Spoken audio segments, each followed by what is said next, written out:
Bismillahirrahmanirrahim. Today we will talk about the cervical vertebrae. These are 7 in number. They are classified as the typical cervical vertebrae and the atypical cervical vertebrae. Okay. अब ये question आता है कि why these are called as the typical cervical vertebrae and the atypical cervical vertebrae. ठीक है. Typical cervical vertebrae को specifically हम typical इसलिए कहते हैं क्योंकि उसके अंदर जो कैरेक्टरिस्टिक्स होती हैं एंड जो फीचर्स होते हैं दे आर सिमिलर. ठीक है कि एक दूसरे से बिल्कुल एग्जैक्टली सेम होते हैं. एंड ए टिपिकल को इसलिए टिपिकल कहा जाता है बिकॉज इसके अंदर जो इसकी कैरेक्टरिस्टिक्स होती हैं, इसके जो कुछ फीचर्स होते हैं वो एक दूसरे से वेरी कर रहे होते हैं. Typical cervical vertebrae are 3 to 6 in number and the atypical cervical vertebrae are first one and the second one and the seventh one. First one को एटलस भी कहा जाता है और जो सेकेंड वन है उसको एक्सेस कहा जाता है एंड सेवन वन को वर्टेब्रल प्रोमिनेंस भी कहा जाता है. जिस तरह से मैंने आपको पहले बताया है कि फर्स्ट एटिपिकल सर्वाइकल वर्टेब्रा को एटलस भी कहा जाता है. आज this is an atypical cervical vertebra, तो इसके अंदर कुछ ना कुछ स्ट्राइकिंग फीचर्स भी होंगे जो इसको एक दूसरे से डिफ्रेंशिएट करेंगे. इसका जो मोस्ट प्रोमिनेंट स्ट्राइकिंग फीचर है, जो मोस्ट इम्पोर्टेंट डिफ्रेंशिएटिंग फीचर है, ठीक है, जो इसको बाकी वर्टेब्रा से डिफ्रेंशिएट करा होता है वो यही है कि it has no body no spine. आप देख सकते हैं कि आपको ना ही यहाँ पे कोई बॉडी नज़र आ रही है ना ही कोई स्पाइन नज़र आ रही है. ठीक है. And it is a ring shape structure. ठीक है. It has than interior arch, it has the posterior arch, it has the lateral masses and it has the transverse process, and the transverse process has this round shaped structure called as the transverse foramen. C1 cervical vertebra की जो interior arch होती है वो बहुत ज़्यादा छोटी सी होती है as compared to the posterior arch. ये देखें बड़ी सी है. ठीक है.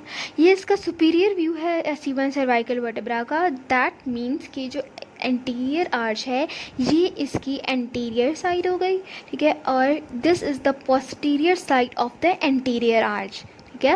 And this is the anterior side of the posterior arch and this is the posterior side of the posterior arch. ठीक है.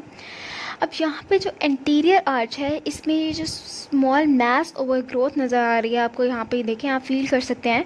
तो ये यहाँ पर this is called as the anterior tubercle. Anterior arch की पोस्टीरियर साइड पे हमारे पास एक स्मॉल आर्टिकुलर फेसेट नज़र आ रहा है. This is for the articular facet for the dens. ठीक है. कि जो C2 सर्वाइकल वर्टेब्रा होती है which is also called as an axis. ठीक है. उसके अंदर जो इसकी मोस्ट स्ट्राइकिंग फीचर होती है that is called as a dens और द ओडेंटॉइड प्रोसेस. ये देखें ये C2 सर्वाइकल वर्टेब्रा है. ये इसके अंदर जो मोस्ट स्ट्राइकिंग फीचर है that is called as a dens और द ओडेंटॉइड प्रोसेस.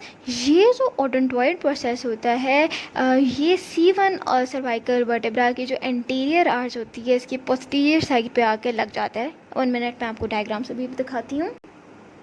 आप यहाँ पर देख सकते हैं कि जो C1 सर्वाइकल वर्टेब्रा थी इसकी जो एंटीरियर आर्च की जो पोस्टीरियर साइड थी वहाँ पर जो C2 सर्वाइकल वर्टेब्रा का जो ओडेंटॉइड प्रोसेस था वो आकर अटैच हो गया. पोस्टीरियर आर्च के सुपीरियर व्यू पे हमारे पास 2 ग्रूव्स प्रेजेंट होते हैं that are present behind the lateral masses और यहाँ से these grooves are for the vertebral artery यहाँ से पास करती है. और इसकी जो पोस्टीरियर साइड होती है, ठीक है, वहाँ पर भी हमारे पास पोस्टीरियर ट्यूबरकल प्रेजेंट होता है. कि जिस तरह से एंटीरियर साइड पर एंटीरियर ट्यूबरकल प्रेजेंट था वहाँ पर भी हमारे पास पोस्टीरियर ट्यूबरकल प्रेजेंट होता है in the middle. If we talk about the lateral masses has a superior articular facet and the inferior articular facet. If we talk about the superior articular facet, so it is projecting medially and forwards and ये elongated भी होता है थोड़ा सा. and अगर हम इसको feel करें तो ये बिल्कुल भी हमें फ्लैट फील नहीं होता बल्कि it is concave. ठीक है. It joints with an occipital bone to form the atlanto occipital joint. अगर इन्फीरियर साइड की बात करें तो inferiorly it has the inferior articular facet और ये बिल्कुल फ्लैट होता है. It joints with an axis bone to form the atlanto axial joint. और इसकी जो मीडियल साइड होती है वहाँ पर हमारे पास एक ट्यूबरकल होता है, एक रफन ट्यूबरकल होता है. It's not flat, it's rough.